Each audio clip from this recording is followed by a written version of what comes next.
Saya Risma Nurhasana, NPM 100401767. Di sini saya akan menjelaskan presentasi yang berjudul Keabsahan Perkawinan Tanpa Izin Istri Terdahulu ditinjau dari Undang-Undang Perkawinan Nomor 16 Tahun 2019 tentang perubahan atas Undang-Undang Nomor 1 Tahun 74 tentang perkawinan.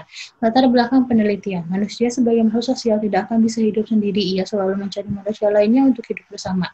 Sudah menjadi kodrat alam apabila dua orang manusia dengan dua jenis kelamin yang berbeda memiliki rasa ketertarikan dan rasa ingin mengikatkannya ke dalam suatu perkawinan. Perkawinan monogami dianggap paling ideal dan sesuai untuk dilakukan. Pada dasarnya, perkawinan di Indonesia menganut asas monogami. Walaupun demikian, tetap diberikan pengecualian bahwa seorang suami dapat beristri lebih dari seorang apabila dikehendaki oleh yang bersangkutan. Aturan dalam Undang-Undang Perkawinan sudah cukup baik, namun dalam pelaksanaannya sangat lemah. Banyak kasus yang terjadi di masyarakat di mana perkawinan poligami dilakukan tanpa izin istri terdahulu dan izin dari pengadilan agama. Seperti yang terjadi di Kabupaten Tasikmalaya, di mana ada seorang suami yang berpoligami, namun perkawinannya dilakukan tanpa izin istri terdahulu maupun izin dari pengadilan agama. Identifikasi masalah pertama, bagaimana keabsahan perkawinan tanpa izin istri terdahulu ditinjau dari Undang-Undang Perkawinan. Yang kedua, bagaimana akibat hukum dari perkawinan tanpa izin istri terdahulu terhadap para pihak dan keturunannya ditinjau dari Undang-Undang Perkawinan. Analisis yang pertama, Pasal 2 Ayat 1 Undang-Undang Perkawinan menyatakan bahwa perkawinan sah apabila dilakukan dengan memenuhi syarat dan rukun hukum agama dan kepercayaannya masing-masing. Hal ini sesuai dengan Pasal 29 Undang-Undang Dasar 1945.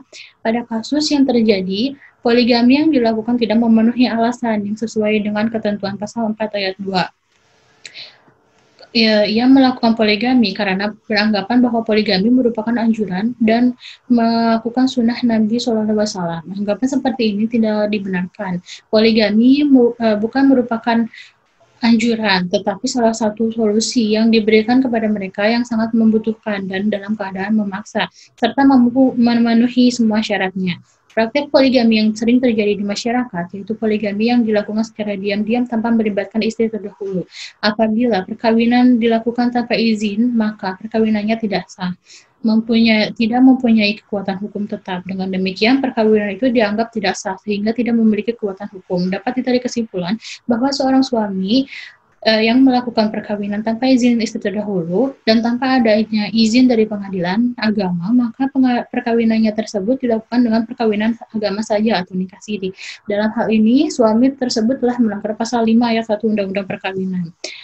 Analisis yang kedua, akibat hukum atas perkawinan kedua yang dilakukan tanpa adanya izin dari istri terdahulu adalah batal demi hukum atau dianggap tidak pernah ada. Sebab menurut hukum baik Undang-Undang Perkawinan, bila suami ingin berpoligami lagi, maka ia harus mendapatkan persetujuan atau izin dari istri terdahulu. Perkawinan yang dilakukan tanpa persetujuan istri terdahulu bukanlah perkawinan yang dimaksudkan dalam Pasal 279 Ayat 1 butir 1 KUHP.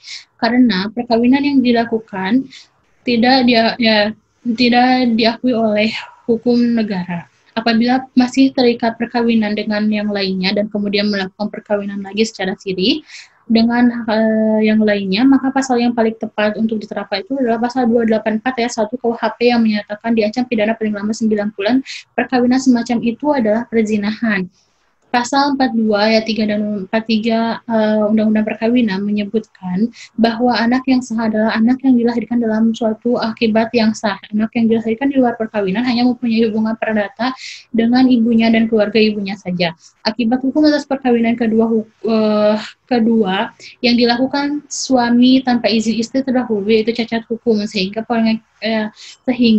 mengakibatkan batal demi hukum atau dianggap menguntungkan pihak laki-laki saja dan akan merugikan kaum perempuan dan anak-anak. Kesimpulan pertama, akibat hukum apabila suatu perkawinan yang tidak dicatatkan tanda keabsahan perkawinannya adalah perkawinan tersebut tidak sah. Hal ini sesuai dengan ketentuan Pasal 2 Ayat 1 Undang-Undang Perkawinan, di mana perkawinan tersebut dilakukan tanpa adanya izin istri terdahulu.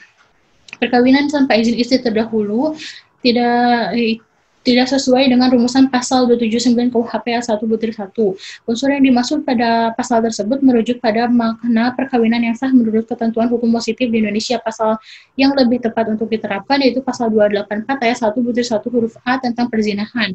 Yang kedua, anak yang dilahirkan dari perkawinan yang tidak dicatatkan ketika salah satu pihak meninggal dunia berdasarkan undang-undang perkawinan hanya mempunyai hubungan keperdataan dengan ibu dan keluarga ibunya saja.